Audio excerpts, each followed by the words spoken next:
Today, we're here to launch a set of guidance documents, and this is a national protocol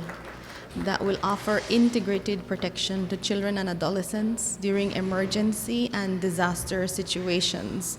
So essentially, we've conducted field work through consultations in our country with adults as well as with children, and we have conducted field work in the Caribbean. What is important to share is that our Belize team has led a pioneering research to add another layer of emergency preparedness, but this time focusing on how to include children and adolescents. We want stakeholders to tell us what are some of the training needs going forward,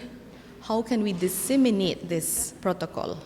because obviously it will move from a publication into action. So this afternoon, we're going to guide them through scenarios and have them use the concrete actions that are suggested in the document to help us to know where we would start in its implementation.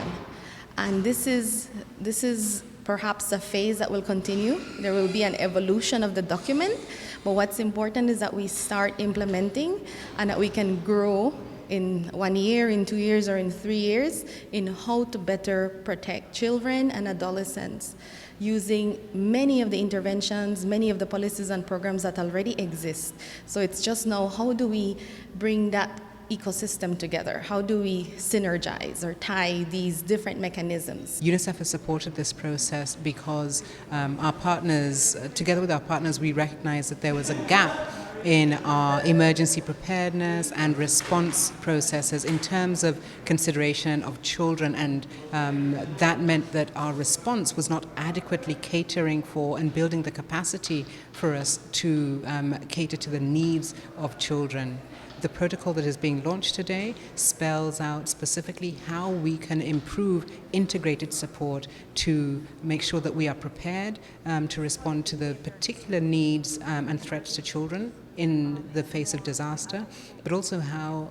we can coordinate more effectively to respond during a disaster and following a disaster, so that children are resilient, but also so that they're able to come out of these disaster situations better able to rebound and to recover and to achieve their full potential.